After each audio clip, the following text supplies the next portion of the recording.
If you're skipping breakfast to lose weight, you're actually making fat loss harder. I know the fitness world is obsessed with intermittent fasting, but for most women, these backfires hugely. And I'm going to tell you exactly why and what to do instead. I'm Chris, I'm a national board certified health coach, and I help women break free from the yo-yo dieting cycle by eating more delicious food and training smarter, not harder. Today, I'm sharing the exact breakfast formula that keeps my clients and myself full for 5-6+ hours, providing steady energy all day. And here's the key. It makes the rest of the food choices feel effortless throughout the day. And here's something most people don't even realize. Your morning meal is like the first domino. When you skip it or eat the wrong thing, you're not just affecting your morning, you're setting off a chain reaction that impacts your energy, your cravings, your focus, and yes, what happens at night. And I actually made a video about why nighttime hunger gets out of control. I'm gonna link it at the end for you. But here's what I've learned working with clients. We can't just fix nighttime.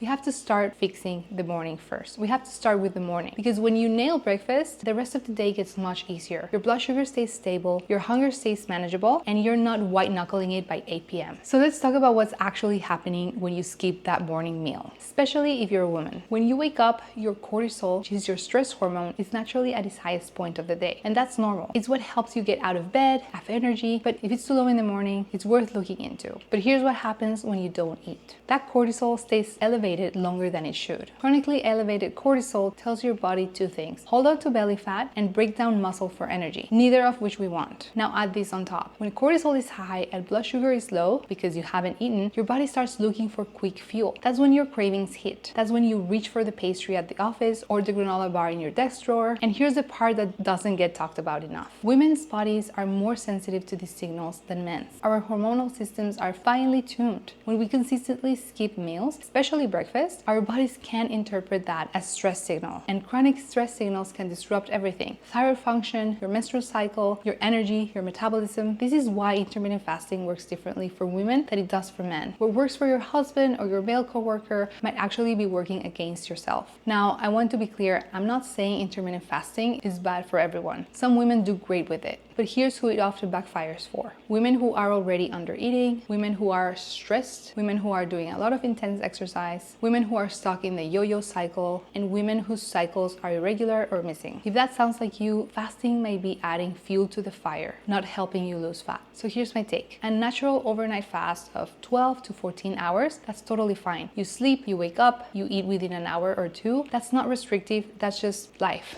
But deliberately pushing breakfast to noon or later, skipping it entirely to save calories, for a lot of women, that's not a strategy. That's adding more stress on your already stressed system. And stress doesn't help fat loss, it fights it. If you're not sure whether your current habits are helping you or hurting, I have a free health score assessment that breaks it down for you. It's free, it takes less than 3 minutes, and it gives you personalized insights. I added the link in the description for you. Okay, so now we know how much breakfast matters. Let's talk about how to do it right, because not all breakfasts are created equal. A muffin and a coffee, that's not going to cut it. A toast with ham, a blood sugar spike waiting to happen. Not even your regular avocado toast with 1 or 2 eggs. Protein, healthy fats, and fiber. Every single breakfast and every single meal for that matter. This combination does 3 things. 1, it stabilizes blood sugar, no spike, no crash, no mid-morning emergency snack. 2, it keeps you generally full. I'm talking 5-6 hours until lunch with 0 food noise in between. 3, it supports your hormones. Protein and fat are building blocks for your hormone production. Your body needs them. For protein, aim for 30 to 40 grams. That's the biggest thing women keep missing. 3 to 4 eggs gets you 20 to 25 grams. Add some Greek yogurt, cottage cheese, or even leftover meat for dinner, and you're there. And just to be clear, I'm talking about animal protein here. Plant protein does not count toward your goal. Your body needs complete amino acids,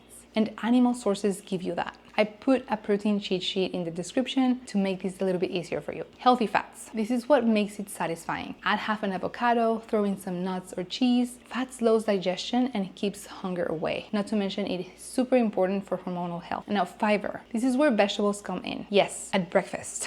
Spinach, spaghetti squash, mushrooms, peppers, tomatoes, or keep it simple with a side of berries. Fiber adds volume and keeps your blood sugar stable and keeps you full for longer. And my go-to morning is 2 eggs, eggs, some whack, a big handful of veggies. I rotate some week to week. And then I always add more protein, usually ground beef or lean chicken. Sometimes I'll have Greek yogurt on the side with some berries, and sometimes I'll add a slice of pacha bread or tortillas, which are made with buckwheat and sea salt. It's high in fiber, doesn't spike blood sugar like regular bread, and the whole thing takes maybe 10 minutes, and I'm generally not thinking about food until 5 or 6 hours later, close to 2 p.m. Compare that to a smoothie or an oatmeal alone, both of which can spike your blood sugar to abnormal levels and leave you hungry within an hour or two. Breakfast is not just about breakfast. When you eat a nourishing, balanced meal in the morning, you set a tone for your whole entire day. Your energy is stable, your focus is better, your hunger is predictable instead of chaotic, and when your dinner comes around, you're not ravenous, you're just ready to eat your normal meal. This is the other half of the equation. If you've been struggling with nighttime overeating, feeling out of control around food after dark, I made a whole video breaking down exactly why that happens and how to fix it. But here's the truth, fixing nighttime starts in the morning. Nail breakfast and you've already won half the battle. And so to recap, breakfast is non-negotiable, especially for women. Skip the fasting trends. I used to be in those years ago. Skip them, unless you know they work amazingly for your body, and build every breakfast around protein, healthy fats, and fiber. If you want quick breakfast ideas you can make under 10 minutes, I have a video coming on that, so make sure you're subscribed. And if nighttime hunger is your struggle, watch this video next where I break down exactly why it happens and how to stop that cycle. If you're ready to figure out what your body actually needs, take my free health score assessment. Link is in the description below. Thank you so much for being here, and I will see you in the next video. You're still on board.